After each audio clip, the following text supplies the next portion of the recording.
Oke guys, jadi persis apa yang Facebook sampaikan, dia bakal mengirimkan undangan monetisasi konten ke hampir semua konten kreator di Facebook cuy. Di saat isu hoax mengatakan bahwa Facebook bakalan tutup. Waduh, yuk kita bahas guys, seperti apa monetisasi konten ini ke depannya.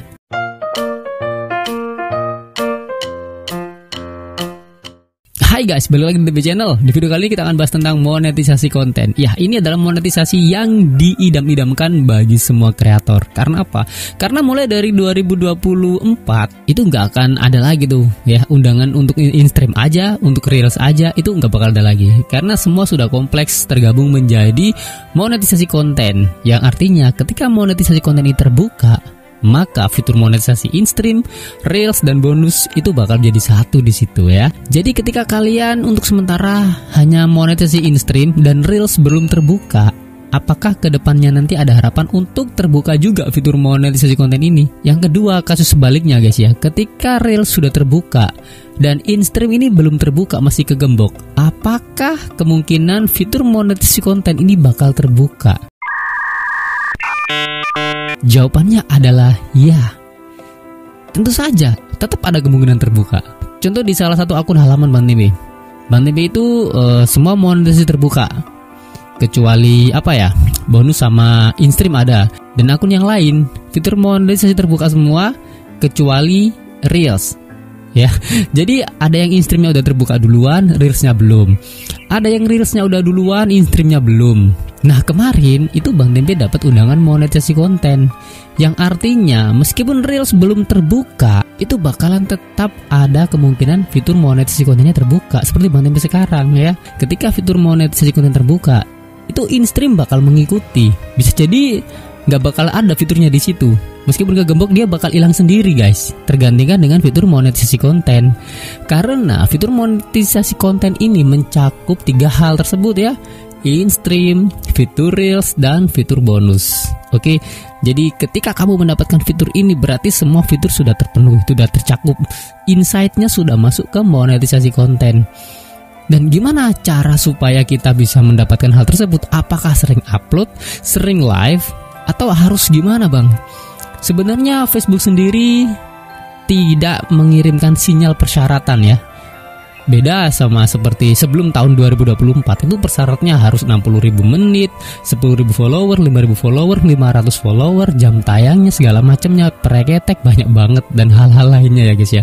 Nah, setelah 2025 ini hanya bersifat undangan saja dengan catatan ya. Dan ini banyak sekali konten kreator yang melupakan hal ini. Mereka hanya menganggap tanpa syarat kok. Ya memang tanpa syarat. Yang dimaksud tanpa syarat itu adalah tanpa syarat jam tayang dan tanpa syarat follower. Tapi kan tetap harus patuh pada kebijakan monetisasi konten dan monetisasi partnernya. Dengan kata lain, percuma saja ketika videomu re-upload, percuma juga ketika videomu banyak pelanggaran, banyak komunitas yang dilanggar, pelecehan seksual, atau ketelanjangan, eksploitasi anak dan lain-lain. Itu waduh, bahaya banget ya. Percuma juga, bakalan susah dimonetisasi. Bisa jadi iya dimonetisasi pada saat itu, karena namanya sistem, bisa jadi banyak kesalahannya. Tapi dalam beberapa waktu kemudian pasti bakal dismonet. Dan itu banyak kok terjadi sama kreator-kreator yang di luar sana. Ya kita nggak perlu munafik juga, sama-sama kreator pasti yang diinginkan adalah cuan. Meskipun di awal bilangnya cuan itu yang nomor sekian, ya betul, tapi ujung-ujungnya kan tetap cuan. Nah justru karena itu Bang TB selalu menyarankan ke kalian, kalau kalian memang mau jadi konten kreator, jadilah konten kreator yang tumbuh dari konten-konten yang kamu bikin. Bukan konten kreator yang tumbuh dari kebanyakan interaksi, dari ngemis-ngemis follower. Berkali-kali juga Bang TB bilang, konten kreator kekuatannya pada konten. Dia mengkreasikan sebuah ide untuk menjadi sebuah konten yang bisa dinikmati banyak orang, termasuk penonton-penonton yang dia targetkan. Buktinya apa? Banyak tuh konten kreator yang mati ide, sepi ide. Karena apa? Karena idenya nggak terkonsep dengan baik. Ada sesuatu kejadian, posting upload. Ada apapun yang dilihat, posting upload. Karena dia tidak memikirkan target pasar yang dia tuju. Ada cicak kawin di-upload, ada kucing kawin di-upload, ada orang-orang berantem di-upload, melihat Pak Kades selingkuh di-upload. Pokoknya semua hal-hal yang berbau viral saat itu atau hal-hal aneh saat itu di-upload. Apakah nggak boleh Bang? Ya boleh, boleh saja. Cuman Bang TB ini menyayangkan, maksudnya gini guys ya. buatlah konten yang punya nilai jangka panjang. Ya, ini hitung-hitung kamu investasi guys ya. Karena setiap video yang kamu upload, ketika masih ada yang nonton, itu kamu bakal dibayar dari situ cuy. Berapa lama pun videomu, ketika itu ada yang nonton dan kamu masih statusnya monetisasi, itu bakal ditonton. Ya boleh saja kamu bikin video viral pada saat itu ikut-ikut tren, ya nggak masalah juga, nggak masalah. Itu untuk konten-konten dengan tema ya viral gitu ya, itu nggak masalah juga. Tapi sekali lagi, kalau hal-hal viral itu biasanya boomingnya pada saat itu 3 bulan, 6 bulan kemudian, setahun kemudian itu bakalan ya redup. Kecuali kamu bisa upload konten-konten viral terus. Tapi ketika ide kontenmu ini sejalan dengan perkembangan zaman ya, jadi semua orang butuh lah, ya evergreen lah kontenmu ini. Tapi dia akan terus dicari orang, meskipun nggak langsung naik ya, tapi dia terus aja banyak yang cari.